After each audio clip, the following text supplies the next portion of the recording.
All right, my name is Viva, but this is the responsible version of Portable. Listen to me. See, when two married people embark on a sexual immorality, they call it adultery.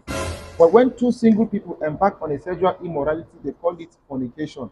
But when a married person and a single person embark on a sexual immorality, you call it adultfucation. You know why? It is the combination of an adulterer and a fornicator. Hey, I get sense of my kidneys. Oh, yo!